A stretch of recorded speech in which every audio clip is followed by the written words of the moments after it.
Mr. Trump, the debate happened. Any regrets for not showing up? No, it was so great. We gave a tremendous performance with lots of different people for the veterans, and we raised, John, $6 million, and we had less than a day to do it.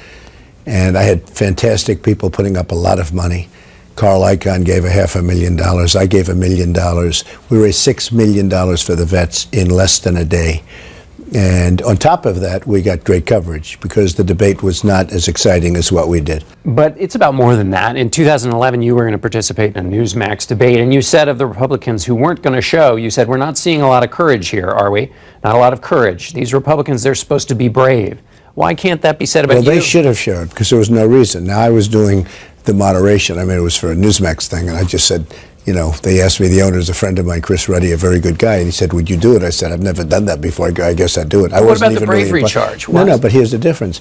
I was treated very unfairly by Fox. I was treated badly. They weren't treated badly. I mean, I was treated very, very badly by Fox. They issued a statement that was an inappropriate statement. Now, what happened is since then they've been very nice, and they tried very much to get me to do the debate. By that time, the event, my counter event, had taken off, and you know, you saw thousands and thousands of people standing outside the building. It was amazing. What about this charge, though? I mean, it's a press release. Like, if you can't, it's okay. But you were offended. But well, isn't that? Are you being a little too politically correct? I went out. You know what I did? I went out and I raised $6 million for vets. That's more important, frankly, than doing a debate, because I've done already 6 debates. Supposedly, I've won all 6, according to every single poll, including Time Magazine, Drudge, every one of them. I've won every debate. So, I mean, it's not like, I'm just saying, when do these debates stop? I have another one coming up, I guess, in another week. So you have debates all the time. And you have an important one on the 13th of February with CBS. That must be with CBS. Yeah. Well, I hope you're going to treat me fairly.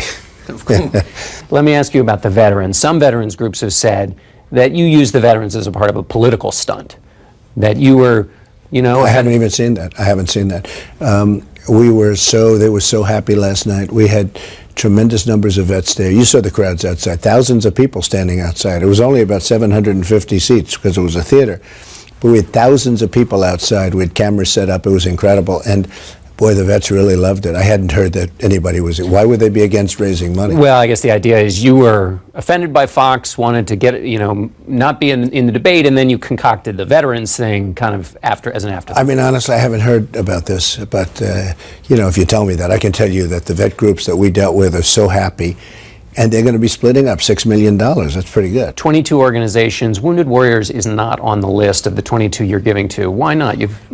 Well, we saw some bad stories about them, and until we find out what's going on, you know, we said maybe we better take that one off the list. I was a big fan of Wounded Warriors, frankly, and Trace Atkins, who's one of the great people. You know, he was one of my winners on The Apprentice, and just a fantastic guy. But I looked at the Wounded Warrior situation. I saw some stories, I think, on CBS, actually, and I think I want to give it a little pause until we find out whether or not that stuff is correct. So we look very carefully. I always do. I look very carefully as to expenses and what things are costing and how, you know, how they allocate their money. And I like to see nice low numbers in terms of expense. Those numbers were pretty high. The World Health Organization yesterday said the Zika virus is spreading explosively. It could affect 4 million people worldwide. You're president. What do you do in that kind of situation? Well, you have to be vigilant. You have to get the right people. You have to manage the situation. I mean, it's really in Brazil, big league. I mean, when you think in Brazil and the Olympics are coming up, who's going to go to the Olympics? That's not exactly a positive thing. They've had a bad streak going. But you have to really manage it very carefully, and you have to see what happens. It's, you know, this is nature. These things have happened for many, many years, and I guess there's no vaccine as of this moment. They say they'll have a vaccine within 10 years. That doesn't help us too much.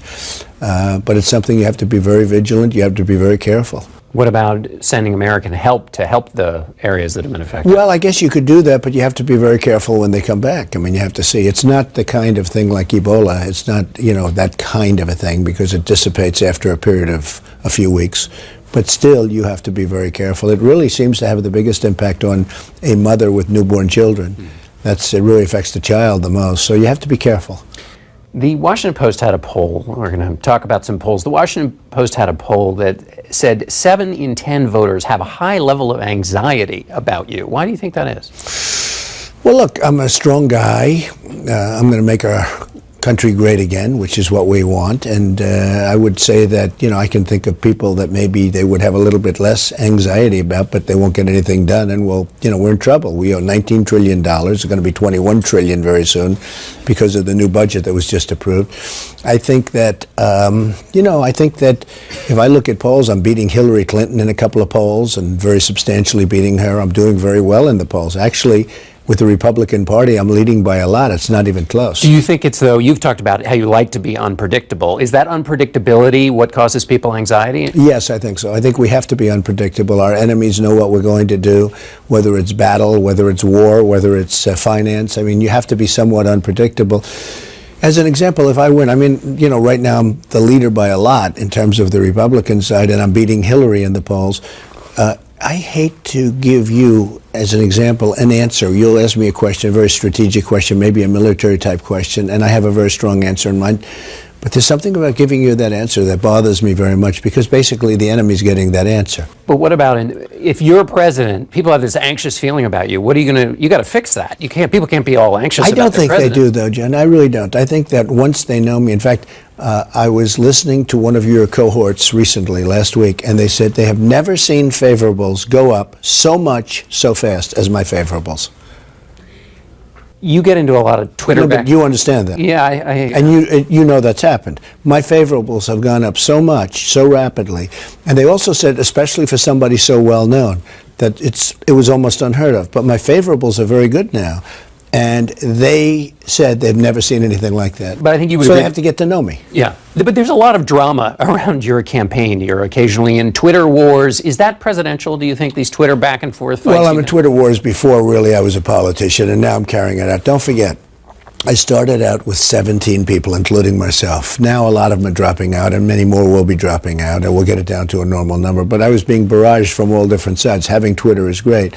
And between Facebook and Twitter and Instagram, I have 12 million people, more than 12 million people. So it is a great way of getting the word out. But certainly, look, I went to great schools. I was a good student, all of that stuff. I'm very capable of slowing down Twitter or doing whatever I want to do. But Twitter is actually, I found it to be, and Facebook, a wonderful modern way of communicating. Another communications part of the presidency, 30 years ago, the Challenger disaster. Ronald Reagan gave that great speech. What would you draw on in those kinds of moments as a president? Well, that was it was a horrible moment in one sense, but it was, you talk about bravery, and I still remember the scene of them going to the spaceship with all that, glow in their face. You could see it, just the glows. They still play the clips, and then all of a sudden you have that tragedy, and you see it, and you say something's wrong, and then, they were very late in saying it because they wanted to be late, because, it was so hard to believe. Those are things that happen, and they're very sad, but you learn from them. You have to learn from them, but they were wonderful people, and it was a very, very sad day. I remember that day very well. In Iowa, your campaign is based around the idea you're a winner. Does that mean you have to win Iowa? No, I don't have to win it, and right now you and I are sitting in New Hampshire, and as you know, I have a very substantial lead in New Hampshire, but I think it would be really good to win Iowa. I'd like to win Iowa. I'm doing really well with the evangelicals and in Iowa, but I'm also doing tremendously well all over the country with the evangelicals. I'm leading by a lot, doing great with the Tea Party. I'm doing well with all groups. I now have a fairly substantial lead in Iowa. I think we have a good chance of winning Iowa. I'd like to. It was tighter in Iowa. What's changed, do you think, recently? It was tighter in Iowa. Now you have a little bit more of a lead. What has changed? Well, I think a lot of people are thinking, frankly, and I think it's a big deal, a lot of people are looking at, because the second place was Ted Cruz, and maybe he won't end up being second place. Where do they get a mosquito in here, John? That's a mosquito. We're talking about the virus, and I see a mosquito. I say, excuse me, I'll take a pass. You really are a micromanager. No, I have micro. You just asked me about the virus, and now I see this mosquito. I said, somebody did it from CBS. They put that mosquito in here, hoping it gets me. We're very thorough. So anyway, when I, look at different things, go ahead. Do you want to ask the question again? Yeah.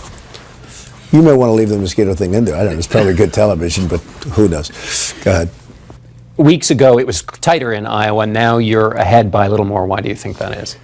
Well, I think that Ted Cruz has been severely affected by the Goldman Sachs loans, which he didn't disclose, and it was on his personal financial form, and the Citibank loans he didn't disclose. Couldn't that have just been a mistake? No, it could have been, but it's, two loans, give me a break, okay? And he's supposed to be Robin Hood for everybody. He didn't disclose them because he didn't want to say that he's dealing with the bankers. Don't forget, he said he sold his assets. And one of his funders, one of his people that, tell him what to do, they're not happy about it because he was said that it was told that he sold the assets, not that he's borrowing money. But I think much more important is this whole fact that he was born in Canada.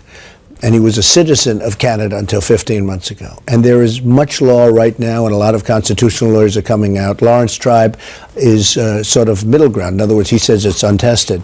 But there are many lawyers coming out, top constitutional lawyers, that Ted Cruz cannot run for president. He can't be president because of the fact he was born in Canada. I think that has a huge effect. In fact, I noticed last night on Trending, one of the biggest things on Trending was, can Ted Cruz run for president based on his Canadian citizenship and his place of birth?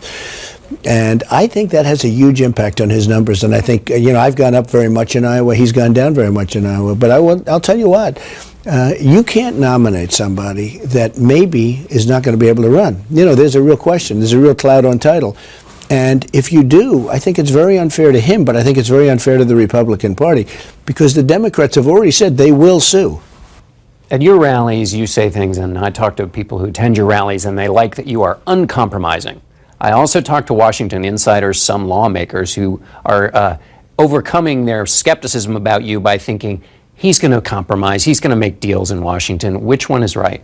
I think everyone's right. I mean, honestly, I think they're both right. I'm a tough guy to make a deal with. I'm a deal maker, but we have to make deals. It's sort of funny when I see Ted Cruz standing in the Senate and nobody else is with him. He's standing all by himself, and you've got all of these other politicians, senators, and congressmen generally, and he's by himself.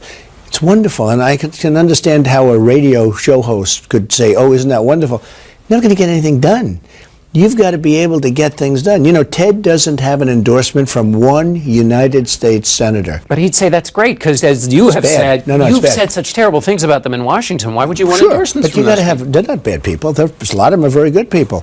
And some are people that won't get it done. I mean, the recent budget that was passed is a horror show. I mean, it should have never been passed, et cetera, et cetera. But when Ted doesn't have one senator, like a Mike Lee, who's a very conservative guy, good guy, why isn't he getting these endorsements? And then I get the endorsements from Sarah Palin, and I get the endorsements from Jerry Falwell Jr., and I have incredible, even Sheriff Joe endorsed me. That means I'm the best on the border. But those are not senators. Those are outside Washington types. But still, they're very important people and very important. As an example, Sheriff Joe, Arizona, Joe Arpaio. Toughest guy.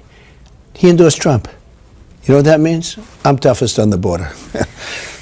Why do you think you have a lot of working people at your rallies? You are, more than any other candidate, you live a life that is most distant from them. Why do they support you? Because I'm a job producer. I've produced tens of thousands of jobs over my lifetime. Right now, I'm producing thousands of jobs. That includes healthcare, education for families, et cetera, et cetera. And I grew up, my father was a builder in Brooklyn and Queens, and I grew up working with people that worked on building houses and building whatever. I mean, I relate to them. I love those people. Those are my people. I love those people. I really do. I love the policemen. I love the firemen. For whatever reason, it is strange. I mean, Romney... Even though to get to your job, you don't ride 3 buses and have a second job and all that? I have the ultimate bus, right? It's called a 727. I mean, and now it's a 757, actually, when you think of it. But somehow I've always had great relationships with the workers. I work with them. I used to work during summer building houses in Brooklyn and Queens. I mean, I just work with them. These are incredible people. They've been hurt very badly. The middle income people in our country have been hurt very badly. That's why I'm doing a big tax cut for them. Bernie Sanders says he can appeal to some of your voters and has made a pitch to them. Would you make a pitch to Bernie Sanders voters? Yeah, I think I would, and I think I will appeal to his. Well, one thing we sort of agree on is trade. I mean, we're getting horribly beaten on trade. The difference is I'll make great trade deals. He is incapable of doing that. He's incapable of it. And he just won't be able to do that. But he does at least acknowledge that we're getting just absolutely ripped by China and all these other countries. So in that way, we're the same. I think a lot of his people are going to come over. One of the reasons that I'll win, and I think none of the other guys will win, is because I'm going to get states that they'll never get. I have a good chance of getting New York, as an example. I have a good chance of getting Virginia. I'll get Pennsylvania. I'll get Ohio. I'll get Michigan. I'll get Florida. My numbers just came down. I'm at 48. The sitting senator is, I think, at 11 or 12, and a former governor is in the 8s. But I think I'll win Florida. And I'll win a lot of states, and one of the reasons I'll win them, a lot of Democrats are going to cross over to me because they're tired of what's happening. When you were in Iowa, you went to a church service. The sermon was in part on humility. What did you take away from that? Well, they didn't really know I was coming because of security reasons, okay? And so we just sort of showed up. Maybe they changed quickly, or maybe it was coincidence, but it was actually in humility. I don't know. It was very good. It was a very nice service, beautiful church. I liked it. But humility. I mean, a lot of people don't think your name is on everything. You have often talked about sometimes braggadocio is part of your pitch. No, I know, but there's more humility than you would think, believe me. Hidden humility. We're all the same. I mean, we're all going to the same place, probably one of two places, but we're all the same. And I do have actually much more humility than a lot of people would think. But you don't want to show it. I'd rather not play my cards. I want to be unpredictable. Who do you like in the Super Bowl? Well, your Carolina team is sort of a hot team, and the quarterback's doing great. I very much have always liked Peyton Manning. He's a very good guy. I know him, and he's a very, very good guy. So I have to go with the person I know and I like. I like the other team. I think the other team looks fantastic. Probably they would be favored by something, but I'll stick with Peyton because he's a very good guy. All right, Mr. Trump, thanks so much. Thank you. Thank you very much.